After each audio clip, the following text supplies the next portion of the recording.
देखी का राम लखन दुनु जोरा जनक जी मोहित भेलाना। देखी का राम लखन दुनु जोरा जनक जी मोहित भेलाना।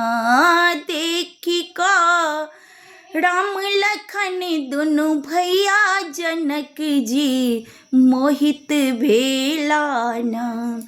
कहत जनक जी सुनो यो विश्वामित्र कहमा के दोनों बालक।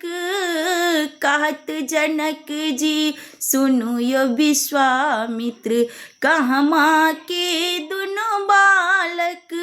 कहाँ से लाई हो दोनों बालक, कहाँ से लाई हो दोनों बालक।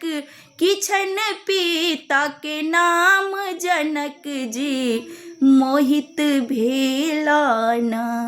देखी का राम लखन दोनों भैया जनक जी मोहित भेलाना।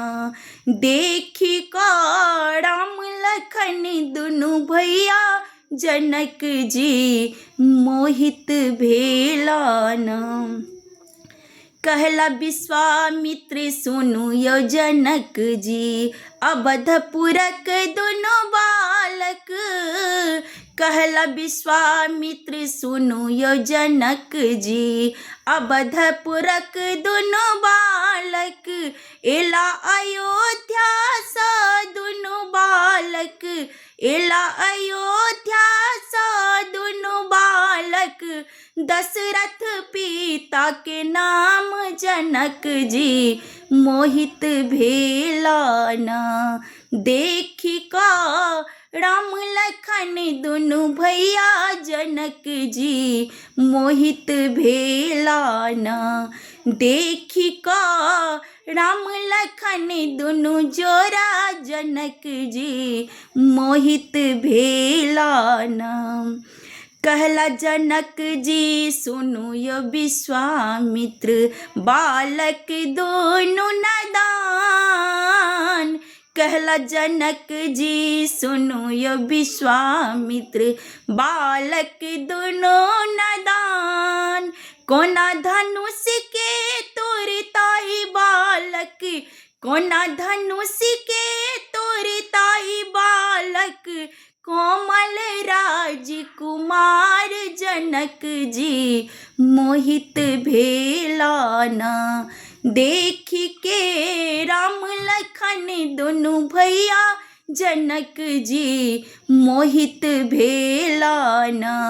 देखी का राम लखन दोनों भैया जनक जी मोहित भेलाना। कहला विश्वामित्र सुनु यो जनक जी बालक छैथ नदान। कहला विश्वामित्र सुनु यो जनक जी बालक छैथ नदान। ई चुटकी सा तोरता धनुष के, ई चुटकी सा तोरता धनुष के। संबर करता राम जनक जी मोहित भेलाना। स्वयंवर करता राम जनक जी मोहित भेलाना। देखी का राम लखन दुनु जोरा जनक जी मोहित भेलाना। देखी के राम लखन दुनु भैया जनक जी मोहित भेलाना। धनुष तोरी सीता के ब्याहल हर्षित भेल संसार।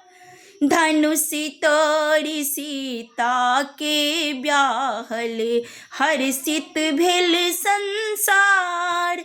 धन्य भेल मिथिलापुर नगरी, धन्य भेल मिथिलापुर नगरी।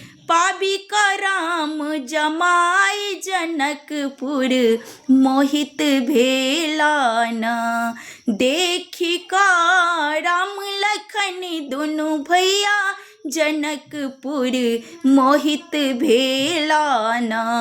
देखी का राम लखन दुनु जोरा जनक जी मोहित भेलाना।